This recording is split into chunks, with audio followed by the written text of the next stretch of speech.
Good morning, good evening, good afternoon, everyone. Thank you for joining me again for another training. So, as we move into some of the coldest times, the coldest months of the year, our focus often shifts to the triple threat of like viruses. But there is another silent danger in the homes of our patients, which is fire. So, today we're talking about space heater safety and winter fire prevention for the elderly. Our goal is to ensure our patients stay warm without being put at risk. So, why are we focusing on this? Like, why does this matter? Because the numbers are startling. Adults over 65 are twice as likely to die in a home fire than the general population. By age 75, that risk triples. So when we look at winter specifically, space heaters are involved in nearly 3 out of every heating related fire deaths. For many of our patients, the very device that they use to stay comfortable is the biggest threat to their safety. Many patients rely on space heaters due to fixed incomes, poor home insulation, or fear of cold exposure.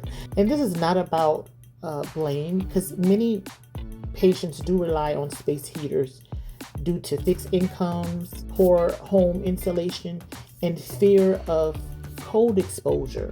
Sometimes they like those space heaters like really close near to them because they're always cold.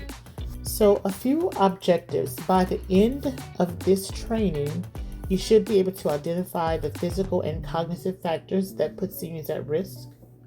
You should be able to spot the red flags of an unsafe heater setup during a home visit, and educate the patients and families on basic emergency planning. So next we're going to talk about the risk factors. What are the vulnerability factors here? Our patients face a perfect storm of risk. Physically, many have decreased sensitivity. Many have decreased skin sensitivity or poor circulation, meaning they might sit too close to a heater and sustain a burn without even realizing it. And cognitively, conditions like dementia can lead to a patient forgetting to turn off the device. And many of our patients live on a fixed income, as I mentioned before, and may use space heaters just to save on central heating costs, leading to overworked electrical systems. So let's review some more risk factors. Decreased mobility. Maybe they can't get around like they used to be able to get around. That cognitive impairment or forgetfulness. Slower reaction times. Sometimes they live alone. Chronic conditions that affect sensation, like we talked about, that skin sensitivity. Those are some risk factors those are some factors that puts that population at a higher risk for these conditions. So let's talk about the golden rule. If you remember only one thing from today, make it the golden rule, the 3-foot rule. Anything that can burn, that's curtains, bedding, magazines, furniture, must be at least 3 feet away from a heater.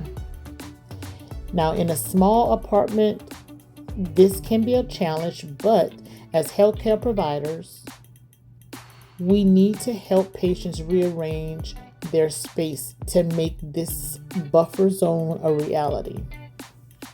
So if you don't remember anything from today, remember, or if you can only remember one thing from today, please remember the 3-foot rule, the golden rule. Now, common unsafe practices. We commonly see heaters placed near beds, near recliners, near curtains, the use of extension cords or power strips, heaters left on overnight, old or malfunctioning heaters because they probably had it for a long time.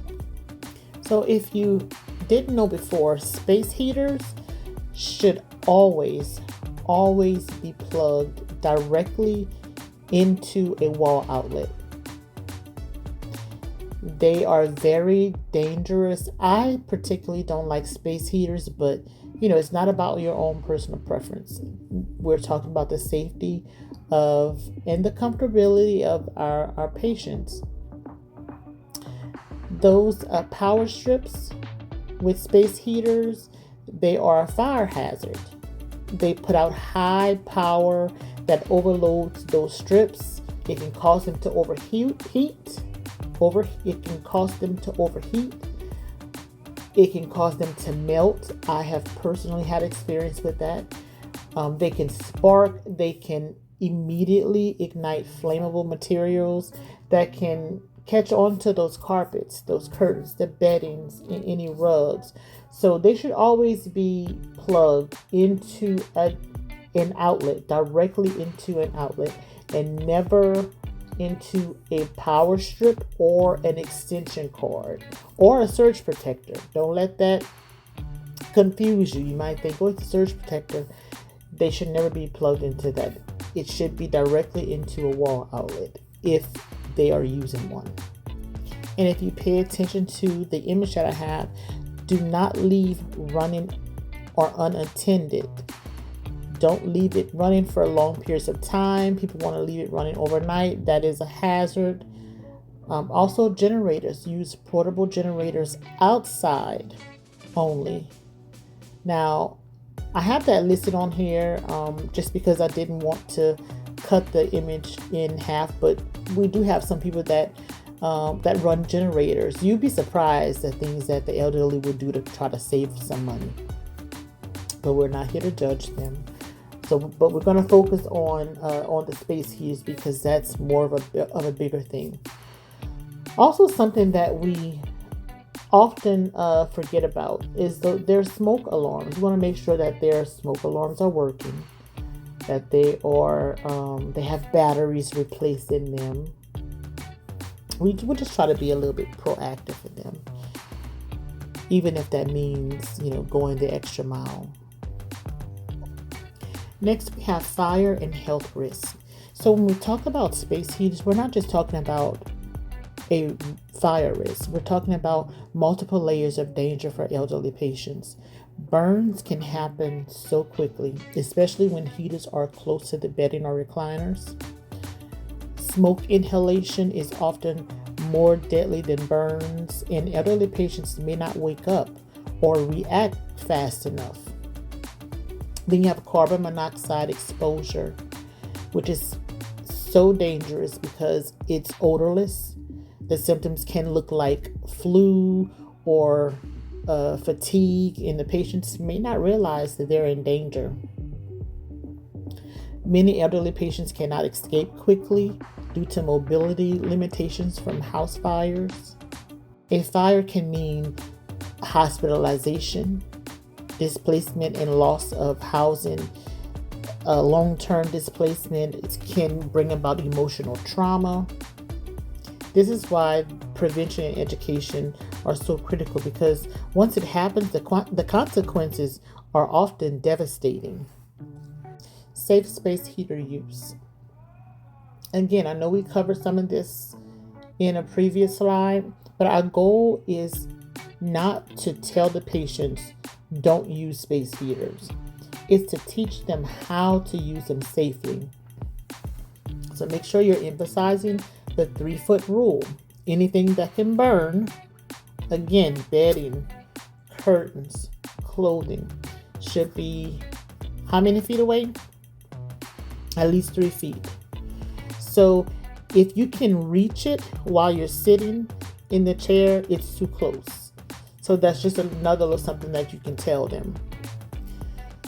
Space heaters should always be plugged where? In the wall outlet, directly in the wall outlet. Extension cords and power strips overheat easily. So encourage them not to use it. Again, you don't want to tell them not to use it. You want to teach them safely that, okay, maybe you shouldn't use the extension cord because, this can happen. Tip over shut off. These are some things that they should have. Automatic shut off, UL certification. Sleeping with the heater on. This is one of the most common causes of fatal fires. We want to keep our patients warm, but we also want to keep them alive. The healthcare worker's role.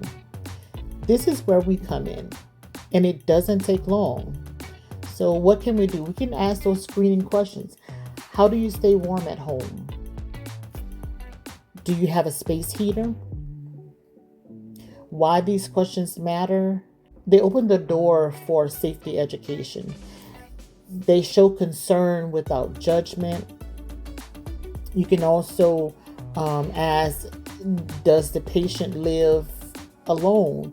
Do they have mobility? Think about these things you can start assessing in your mind. Do they have mobility or memory issues? Are they using the heater near a bed or a chair? Keep it short.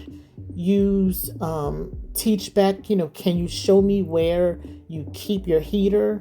Things like that. You can also document that the education was provided. This protects both the patients and the provider. A too-many conversation can prevent a lifetime of consequences. So now my favorite part is review and test your knowledge. So we're going to look at a real-life scenario here.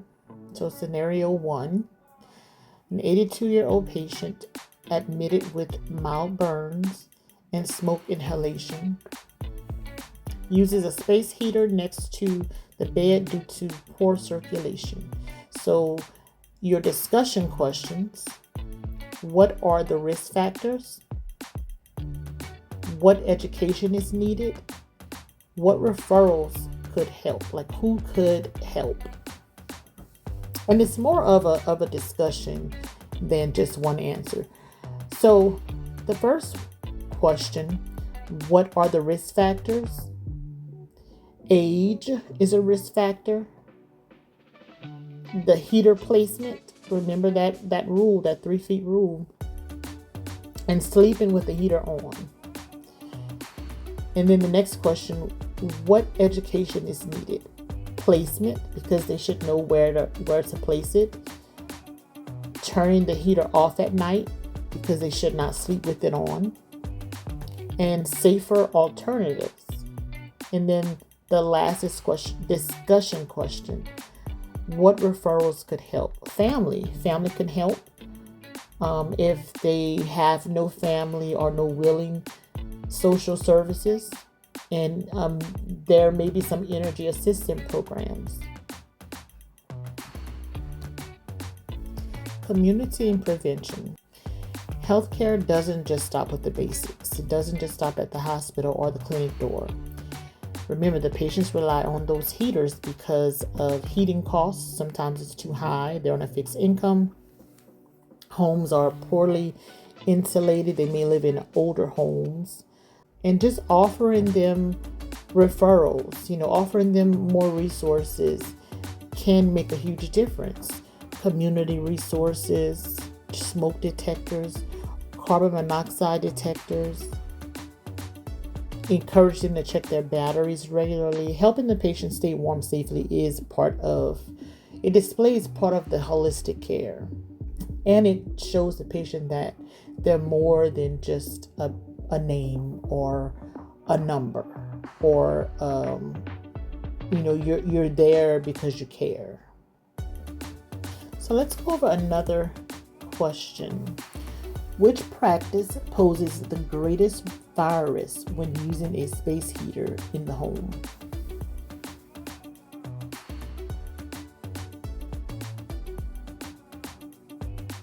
And the correct answer is D.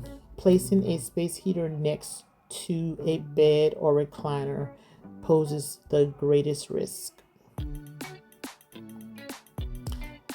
Question number 3. Which patient is at a highest risk for injury related to space heater use?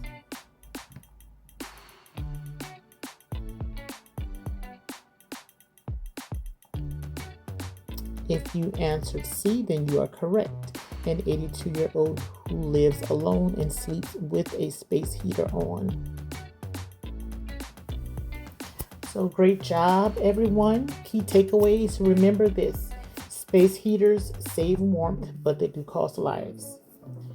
Elderly patients need education, not judgment. Small conversations can prevent major injuries.